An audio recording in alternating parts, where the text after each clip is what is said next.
Hello বন্ধুরা, তোমরা সবাই কেমন আছো? আশা করি ভালো আছো। তো বিপন্যাস ওয়ার্ল্ডে আরও একটা ভিডিওতে তোমাদের সবাইকে সুস্বাগত। কদিন আগে আমি আমার ছোটো শালির শ্বশুরবাড়িতে বেড়াতে গিয়েছিলাম। তো আমাকে বললো যে চলো আজকে বিকেলে তোমাদেরকে আমাদের এখানে গঙ্গার পাড় থেকে ঘুরিয়ে আনি। এটা হচ্ছে আকড়ার গঙ্গার পাড়। তো এখানে একটা সুন্দর কালী মন্দির আছে, সে মন্দিরটাকে তোমাদেরকে একবার আগে দেখিয়ে দিই চলো। এই কালী মন্দিরটার পেছনেই রয়েছে গঙ্গা। জায়গাটা আমার খুব ভালো লেগেছে। এখানে শুধু কালী মন্দির নয়, ছোটো ছোটো অনেকগুলো মন্দির রয়েছে। তো চলো তোমাদেরকে দেখিয়ে দিই। মন্দিরের ভেতরে একটু মায়ের ছবি তোলা নিষেধ ছিল, সেজন্য আমি ছবিটা তুলিনি। চলো তোমাদেরকে মন্দিরটা একবার দেখিয়ে দিই। মন্দিরের সামনে এই জায়গাটা সম্ভবত যজ্ঞের জন্য করা হয়েছে। আর এই যে রয়েছে এখানেও আর একটি মন্দির। এর পাশেই রয়েছে মহাদেবের মন্দির, যেখানে মহাদেব ওর মা পার্বতী একসাথে বিরাজমান।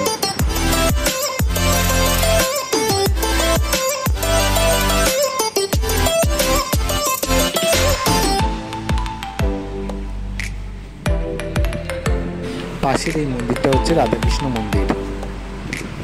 এই মন্দিরের পাশ দিয়েই বয়ে চলেছে মা গঙ্গা।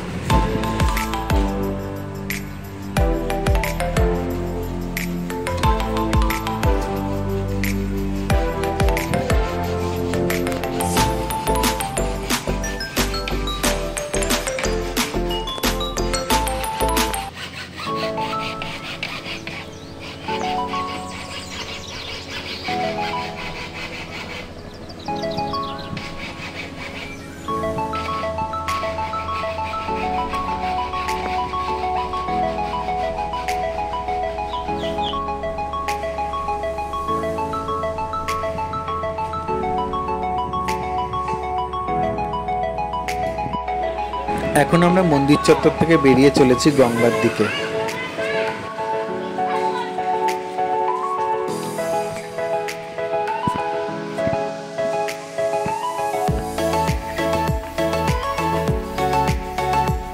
এত সুন্দর মন্দিরের পাশাপাশি এই জায়গাটা ভালো লাগার আরেকটা কারণ হলো চারিদিকে গভীর জঙ্গল।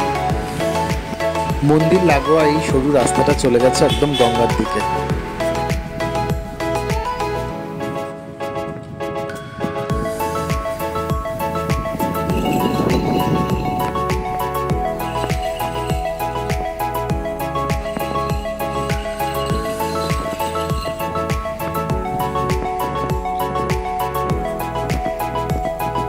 এই যে গঙ্গার পাড়ে এই ঘরটা দেখতে পাচ্ছ, এটা হচ্ছে স্নান করে জামা কাপড় চেঞ্জ করার জন্য এই ঘরটা বানানো হয়েছে।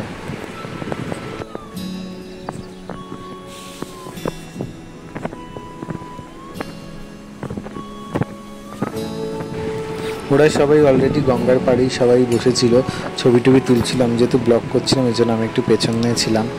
তো চলো এবার গঙ্গাটা তোমাদের দেখিয়ে দিই ভালো করে। তোমরা এখানে আসতে চাইলে আকড়া স্টেশন থেকে অটো ধরে আসতে পারবে, অথবা যারা সন্তোষপুর স্টেশন থেকে আসবে, সন্তোষপুর স্টেশন থেকে ফটক নেমে সেখান থেকে 2 মিনিট হাঁটা পথ। আমি ডেসক্রিপশানে গুগল ম্যাপের লিঙ্ক দিয়ে দেবো, তাহলে তোমাদের আসতে আরও সুবিধে হবে।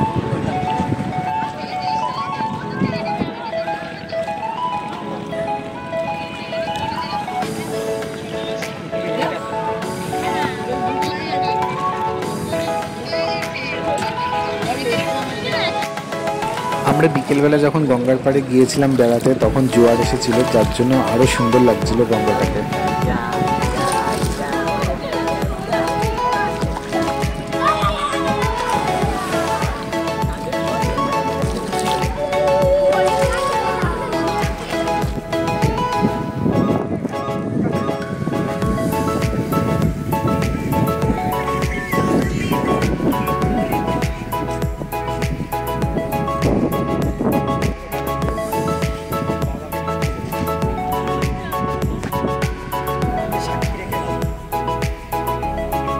সেদিনের বিকেলটা গঙ্গার পাড়ে সবাই মিলে বেশ ভালোই কেটেছিল। তোমরা যারা এখানে আসতে চাও, আমি লিঙ্ক ডেসক্রিপশনে দিয়ে দেবো। তো আজকে ভিডিওটা এই পর্যন্তই, দেখা হচ্ছে অন্য একটা ভিডিও।